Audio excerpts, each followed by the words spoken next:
Hey guys, so I just wanted to make this quick video and don't mind what's on the screen right now. I'll run through that in a minute and a few other things. But what this video is directed at is anybody looking to get into the online space, whether it's learning a skill set so you can work for a marketing company or a coaching company or a consulting company or an agency or something like that, right? Or whether it's wanting to start your own thing, whether that be on the side from your full or part-time job in addition to, whether this be your sole focus right now.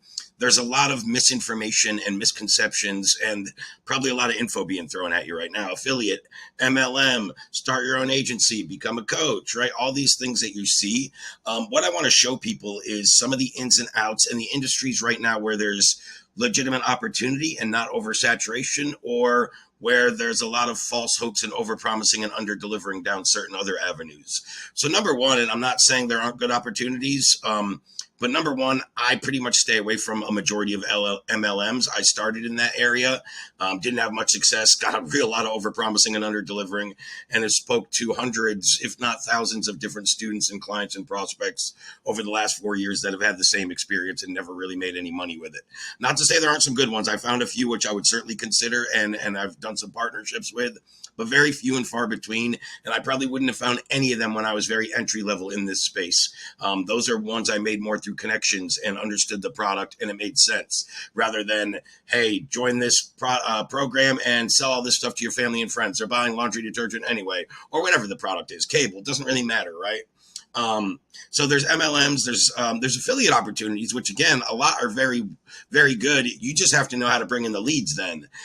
So that's more about understanding the skill set of outreach, organic marketing, maybe cold email and things like that. So again, even being successful as affiliate, generally speaking, you need some other skill sets and an approach and a strategy.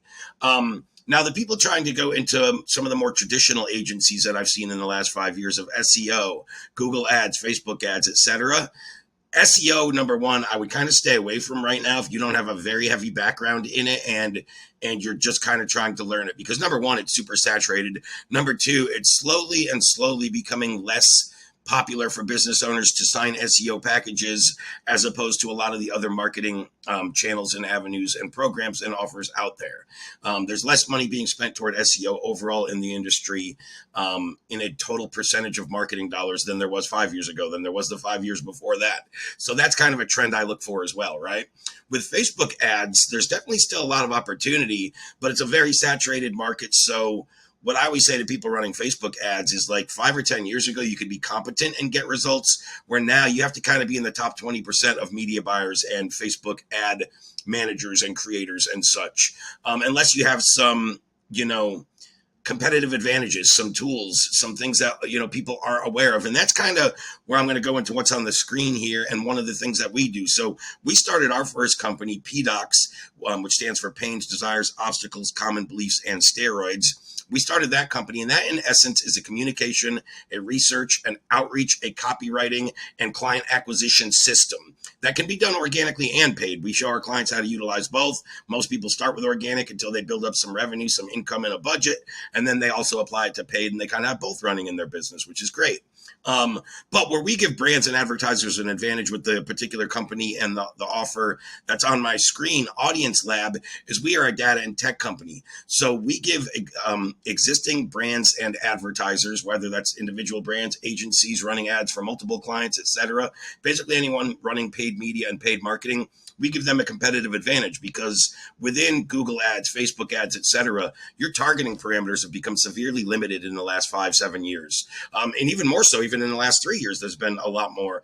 And then privacy and compliance has become more and more stringent, for lack of a better phrase, right?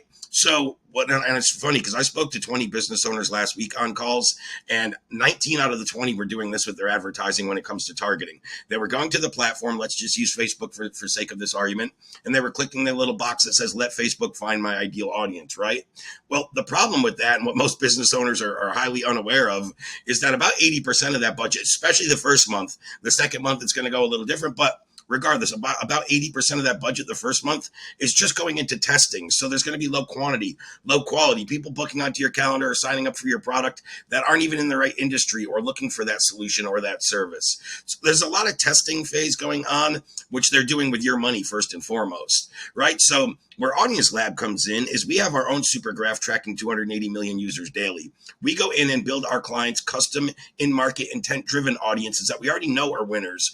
We skip or circumvent Facebook's limited targeting parameters, or we don't check the box that says let Facebook find our audience, and we just simply inject our winning audience we built in Audience Labs platform right into our ad manager and run our campaign straight to them, which gives advertisers a significant competitive advantage. So if you're going to run Facebook ads, you either need to be really, really good, or you need to have some kind of tool that gives you a competitive advantage. And that's similar. That's pretty much the same across all the ad platform channels. Whether you're thinking Facebook ads, Google ads, YouTube ads, et cetera, you're going to see a lot of similarities when it comes to that. And of course, the two biggest right now platforms are Facebook, Google, with YouTube being right there with Facebook. But you'd have to know what platform we're advertising on. That's a whole different discussion.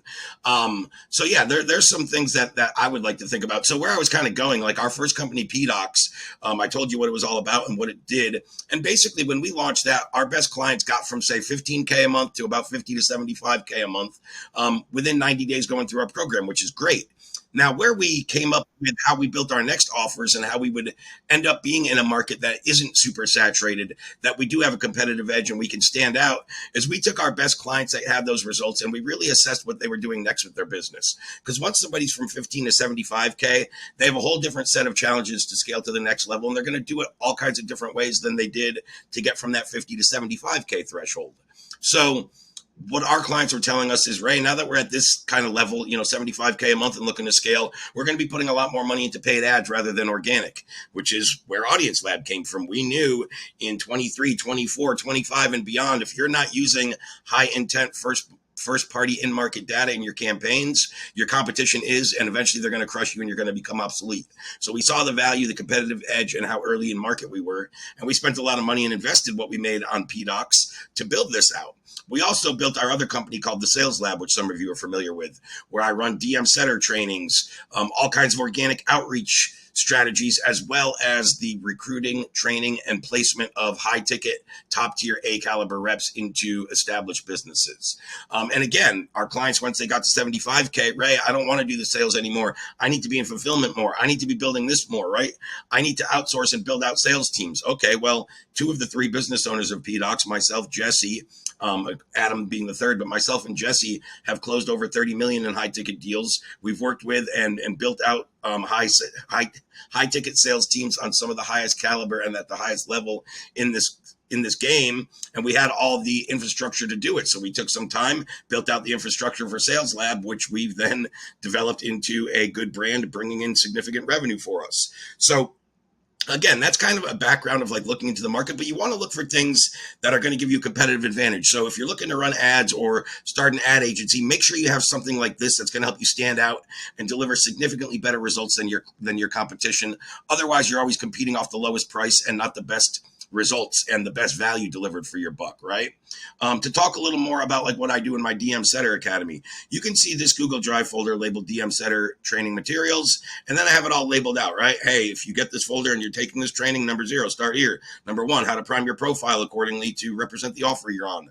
Number 2, understanding prospect awareness and sophistication levels, which nobody is really teaching, but all the big companies, this is kind of one of the secrets, and they know this very well, which is why they're creating content and offers and stuff that's converting, because they're dropping that content, that messaging, those offers, those hooks to the proper sophistication level. I'm going to say something totally different to intrigue somebody looking to make their first 10K online, as opposed to somebody looking to go from 15 to 75K a month. Those are two different audiences. I'm not going to talk to them the same. I'm not going to use the same hooks. I'm not going to use the same offers. Everything changes with that. Understanding the frameworks for copywriting and for outreach, what we call our EcoScript, which stands for engage, assess, assign, call to action, and obligation. Super important. Making sure that the reps understand their duties and responsibilities. Very, very important, right? So how you organize things. And then one thing cool that we offer within this particular program and we offer to people is a lot of people either want to build out their own little thing, but they're like, I just don't have a product to sell and I don't have an expertise, right? I know how to do outreach. I'm learning that. I feel confident. I'm posting. I'm sending DMs. I'm having conversations. but I just don't have anything to sell personally. So we also have a program where we give people access to all this training. So whether they already have the skill set, they're looking to get better at it, or they're looking to build it from scratch, right? They get the training, but we also give them access to a product that's already solving $1 billion problem in the industry, and a couple of, I think they get access to 5 of our Audience Lab data products, and they get market specific training, so they become the expert within that industry.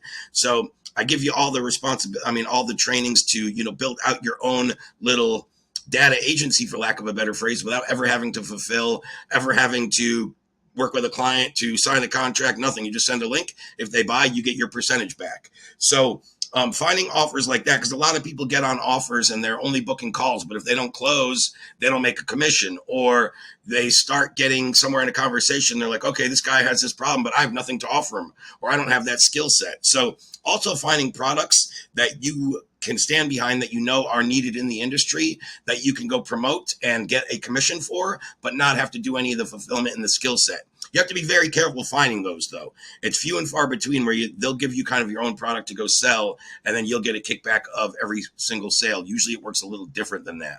But those are just some of the things people can and should be looking at if they're looking at side incomes and things like that. And then the last one I kind of alluded to but didn't touch on right before I log off is, obviously, if you have any past sales experience, corporate sales experience, if you aspire to get in sales, because it's a very lucrative niche and it's a skill set that once you have it, you basically never need to learn another skill set in your life. Once you really have that down, you can apply it to so many different niches, industries, corporate, online, it doesn't really matter. So also, if you're ever aspiring to become a rep, we have offers where we give you the proper training if you need it. If you're already skilled enough and you kind of qualify, we can put you into a validated, established offer that's already running their marketing, filling their reps' calendars, and booking sales calls. So selling and sales rep skills, outreach, communication skills, running people's ads if you have that competitive edge, or you are top industry in terms of your media buying skill set and acumen, finding great products to promote where, you get the training and understand how to engage people and the right people, and then you have something to sell them where you get a kickback without having to hop on a sales call or fulfill any of it. Those are some of the better things to be looking at. But for each individual watching, it all has to fall in, within the skill set or the passion or something that you actually are gravitated to. I wouldn't just do it to make money. I would look at all the options and which one makes the most sense with my skill set. Do I feel the most aligned with, right? And then that's where you learn from there. Anybody that watches this and wants some more information or has any questions, feel free to reach out to me. Happy to give you some more insight or send you some more specific, training videos or things that will help you, move this along, or speak to me about some of the opportunities available within my companies or my clients' businesses and my direct network.